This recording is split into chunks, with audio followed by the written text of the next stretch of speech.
Welcome back to Achu Vedu vlogs. ഇന്ന് നമ്മൾ കാണാൻ പോകുന്നത് ദാബ സ്റ്റൈൽ പനീർ കറിയുടെ റെസിപ്പിയാണ്. അപ്പോൾ നമുക്ക് റെസിപ്പിയിലേക്ക് പോവാം. ഇതുണ്ടാക്കാൻ വേണ്ടി ഞാനിവിടെ എടുത്തിരിക്കുന്നത് 400 ഗ്രാം പനീറാണ് കേട്ടോ. പനീർ ഞാൻ ഫ്രീസറിൻ്റെ പുറത്ത് വെച്ച് നന്നായി തണുപ്പ് അറിയതിന് ശേഷം ഇതേപോലെ മീഡിയം സൈസ് ക്യൂബ്സായിട്ട് കട്ട് ചെയ്തിട്ട് എടുത്ത് വെച്ചിട്ടുണ്ട്. ഇനി നമുക്ക് ഇതിലേക്കൊരു മാരിനേഷനാണ് പ്രിപ്പയർ ചെയ്യേണ്ടത്. അതിന് വേണ്ടി ഒരു 1/4 ടീസ്പൂൺ മഞ്ഞൾപ്പൊടി, പിന്നെ ഞാൻ എരിവുള്ള മുളക് പൊടിയാണ് എടുത്തിരിക്കുന്നത് ഇവിടെ. ഇതിന് പകരം നിങ്ങൾക്ക് കാശ്മീരി ചില്ലി പൗഡർ എടുക്കുകയാണെന്നുണ്ടെങ്കിൽ കുറച്ചും കൂടെ കളർ കിട്ടും. കൂടെ ഒരു 1/4 ടീസ്പൂൺ കുരുമുളക് പൊടിയും കൂടെ ഇടുകയാണ്. പിന്നെ കുറച്ച് ഉപ്പും കൂടെ ഇട്ടിട്ട് നന്നായിട്ടൊന്ന് മാരിനേറ്റ് ചെയ്ത് നമുക്കിതൊരു 10 മിനിറ്റ്സ് നമുക്ക് മാറ്റി വെക്കണം. അപ്പോഴേക്കും ആ മാരിനേഷനൊക്കെ ആ പനീരിൽ നന്നായിട്ട് പിടിക്കും. ഇതിൽ കൂടുതൽ സമയം നിങ്ങൾക്ക് വെക്കാൻ പറ്റുമെങ്കിൽ അത്രയും നല്ലതാണ്. അപ്പോൾ നമുക്കിത് മാറ്റി വയ്ക്കാം. ഇനി ഒരു കടായി സ്റ്റൗവിൻ്റെ മുകളിൽ വെച്ചിട്ട് നമുക്ക് 1 ടീസ്പൂൺ ബട്ടർ അതിലേക്ക് ആഡ് ചെയ്ത് കൊടുക്കാം. ഇതിന് പകരം നിങ്ങൾക്ക് സൺഫ്ലവർ ഓയിൽ ആണെങ്കിലും ആഡ് ചെയ്യാം കേട്ടോ. കൂടെ 1 ടീസ്പൂൺ നെയ്യ് ഞാൻ ഒഴിക്കണം ഫ്ലേവറിന് വേണ്ടിയിട്ട്. ഇനി ഞാനിവിടെ കുറച്ച് സ്പൈസസ് എടുത്തിട്ടുണ്ട്. അതിൻ്റെ ഡീറ്റെയിൽസൊക്കെ ഞാൻ ഇവിടെ തന്നെ കൊടുത്തേക്കാം. ആ സ്പൈസസൊക്കെ ഒന്ന് നന്നായി പൊട്ടി വരുന്ന സമയത്ത് ചെറിയ ജീരകം ആഡ് ചെയ്ത് കൊടുക്കുകയാണ്. ഇതിന് പകരം നിങ്ങൾക്ക് ഷാജീരയും ഇട്ട് കൊടുക്കാം കേട്ടോ. അപ്പോൾ ഒന്നുകൂടെ ഫ്ലേവറായിട്ട് കിട്ടും. ഇനി നമുക്കിതൊന്ന് സോട്ട് ചെയ്യാം ഒരു 2-3 മിനിറ്റ്. കരിഞ്ഞു പോവാതെ ശ്രദ്ധിക്കണേ. ഇനി ഞാനിവിടെ എടുത്തിരിക്കുന്നത് 2 മീഡിയം സൈസായിട്ടുള്ള സവാളയാണ്.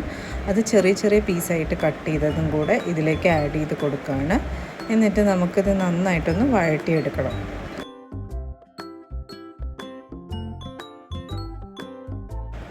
ഇനി ഈ സവാള പെട്ടെന്ന് വഴന്ന് വരാൻ വേണ്ടി അതിലേക്ക് ആവശ്യത്തിന് ഉപ്പിട്ട് കൊടുക്കുക.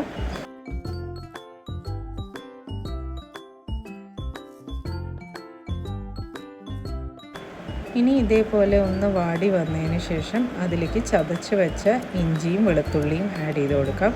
എത്ര ഇഞ്ചിയാണ് എത്ര വെളുത്തുള്ളിയാണ് ഞാൻ ചതച്ചതെന്നുള്ളതൊക്കെ സൈഡിൽ ഡിസ്ക്രിപ്ഷൻ പോലെ ഞാൻ കൊടുത്തിട്ടുണ്ട് കേട്ടോ. അപ്പോൾ അത് നോക്കിയാൽ മതി. എന്നിട്ട് അതിൻ്റെ പച്ചമണം മാറുന്ന വരെ ഒന്ന് സോട്ട് ചെയ്ത് കൊടുക്കാം. ഉള്ളി ഇതേപോലെ നന്നായി വാടി വന്നതിന് ശേഷം അതിലേക്ക് നമുക്ക് മസാലകളെല്ലാം ആഡ് ചെയ്ത് കൊടുക്കാം. മഞ്ഞൾപ്പൊടി, മുളക് പൊടി, മല്ലിപ്പൊടി ഇതെല്ലാം നമ്മൾ മാരിനേഷനിലും ഇട്ടതാണ്. അതുകൊണ്ട് അതിനനുസരിച്ച് വേണം ഇതിലേക്ക് അഡ്ജസ്റ്റ് ചെയ്ത് ചേർക്കാനായിട്ട്. ഇത് ആഡ് ചെയ്ത് ആ മസാലകളുടെ ഒരു പച്ചക്കുത്ത് മാറുന്ന വരെ ലോ ഫ്ലെയിമിലിട്ട് നന്നായിട്ടൊന്ന് വഴറ്റി കൊടുക്കാം.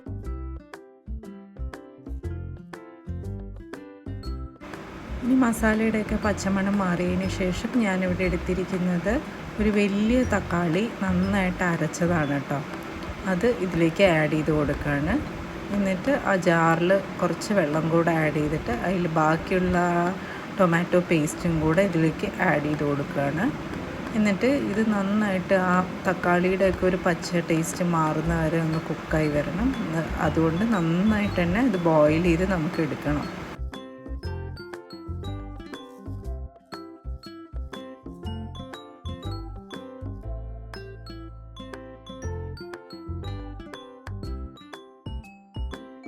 അപ്പം നമ്മളുടെ ഗ്രേവി നന്നായിട്ട് ബോയിൽ ചെയ്യാൻ സ്റ്റാർട്ടായിട്ടുണ്ട്. ഈ സമയത്ത് ഇതിൽ ഞാൻ ആഡ് ചെയ്യുന്നത് ഓൾ സ്പൈസ് പൗഡറാണ്. ഇത് നിങ്ങളുടെ കയ്യിൽ ഇല്ലാന്നുണ്ടെങ്കിൽ പകരം ഗരം മസാല ആഡ് ചെയ്താലും മതി. എന്നിട്ട് ഇത് നന്നായിട്ട് ബോയിൽ ചെയ്യാൻ വിടാം.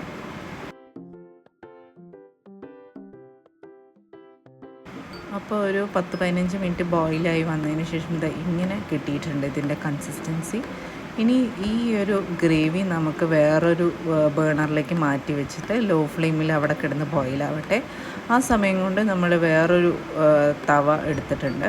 അതിലേക്ക് ഞാൻ ഇതിലും ഗീ തന്നെയാണ് ഇടുന്നത്. കാരണം നമുക്ക് നല്ലൊരു ഫ്ലേവർ കിട്ടണം അതിന് വേണ്ടിയിട്ട്. ഇനി ഞാൻ നേരത്തെ മാരിനേറ്റ് ചെയ്ത് വെച്ച പനീറിൻ്റെ പീസസ് ഇല്ലേ, അത് ഒന്ന് റോസ്റ്റാക്കി എടുക്കണം. അപ്പോൾ എല്ലാ പനീർ പീസസും ഇതേപോലെ തവയിൽ വെച്ചിട്ട് ഞാനൊന്ന് എല്ലാ സൈഡും റോസ്റ്റ് ചെയ്തെടുക്കുകയാണ്. നോർമലി ദാബയിലെ കറികൾ എന്ന് പറഞ്ഞു കഴിഞ്ഞാൽ എണ്ണ ഇങ്ങനെ തെളിഞ്ഞ് മുകളിൽ നിൽക്കും. പക്ഷെ നമ്മൾ അങ്ങനെ ഓവറായിട്ട് എണ്ണയും നെയ്യൊന്നും ഉപയോഗിക്കുന്നില്ല. നമ്മൾ നോർമൽ യൂസായിട്ടാണ് ചെയ്യുന്നുള്ളൂ. ഇതിലും നിങ്ങൾക്ക് എണ്ണ കുറച്ച് വേണമെങ്കിൽ ഉണ്ടാക്കാം കേട്ടോ. അപ്പോൾ അതൊക്കെ നമ്മളുടെ പ്രിഫറൻസ് അനുസരിച്ച് നിങ്ങൾക്ക് മാറ്റം വരുത്താം. പിന്നെ അതേപോലെ തന്നെ നമ്മൾ മുന്നേ പനീറിൽ ഇങ്ങനെ മാരിനേറ്റ് ചെയ്യുന്ന സമയത്താണെങ്കിലും കറിയിലാണെങ്കിലും 2 പ്രാവശ്യമായിട്ടാണ് സ്പൈസസ് ആഡ് ചെയ്യുന്നത്. അപ്പോൾ എപ്പോഴും നിങ്ങളുടെ ഒരു സ്പൈസ് ലെവൽ അനുസരിച്ച് നിങ്ങൾ ചില്ലി പൗഡർ ആണെങ്കിലും ബാക്കി മസാലാസ് ആണെങ്കിലും ഒന്ന് അഡ്ജസ്റ്റ് ചെയ്ത് ചേർക്കുക. ഞാനിവിടെ ബേസിക് ആയിട്ടുള്ള ഒരു മെഷർമെൻറ്റാണ് എടുത്തിരിക്കുന്നത്. ഞാൻ എടുത്ത മെഷർമെൻറ്റ്സാണ് ഇവിടെ കൊടുത്തിരിക്കുന്നത് കേട്ടോ. അപ്പോൾ അതിനനുസരിച്ച് നിങ്ങൾ അഡ്ജസ്റ്റ് ചെയ്തിട്ട് ചെയ്ത് നോക്കണം. അപ്പോൾ നമുക്കിത് നന്നായിട്ട് റോസ്റ്റ് ചെയ്തെടുക്കാം.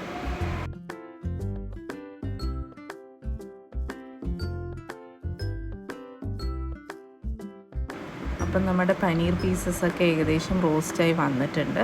ഇനി നമ്മൾ നമ്മുടെ കടായിൽ കുറച്ച് പച്ചമുളക് ആഡ് ചെയ്യുകയാണ്. അതിൻ്റെ കൂടെ തന്നെ മല്ലിയിലയും കൂടെ ആഡ് ചെയ്ത് കൊടുക്കുകയാണ്.